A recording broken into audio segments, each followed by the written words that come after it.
In the West, the native birth rates are below replacement. Life expectancy is increasing. People are getting older, and thus, the native young of the country are decreasing as a proportion of the population. In other words, the population is aging. To address this, we need to import other young people to work, get taxed, and contribute to pensions.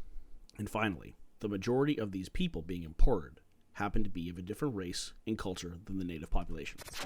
This is replacement.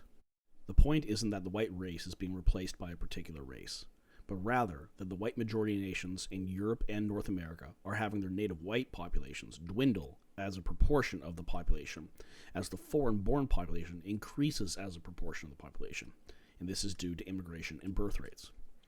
Now, this need to be done intentionally by a cabal of elites who are conniving to erase the white race from the world, but regardless of intention, the downward slope of the native white population, concurrent with the upward slope of the foreign-born non-white population, is occurring, in part, due to the policies and incentives set up by leaders and decision-makers.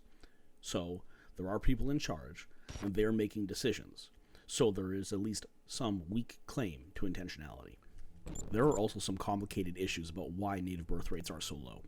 Reasons range from education, to abortion, to unstable economic conditions, to fear of climate change, to materialism and consumerism, to the cost of raising children, as well as the acceptance of non-traditional families and the changing gender norms and expectations.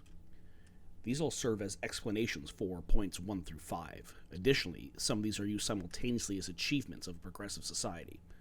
Meanwhile, there's little to no discussion of pronatal policies and what to do about the low birth rates. Now, one can ask, why are you concerned about this in the first place? But that's not my point here. That is another issue, and it'll be a subject of another video. The point here is modest. Replacement isn't a conspiracy theory. One needn't be a hateful bigot to think that it's happening, and there are arguments to show that replacement is happening. The point is simple. In closing, if one reads the 6 points and agrees that they are true, then one agrees that replacement is happening.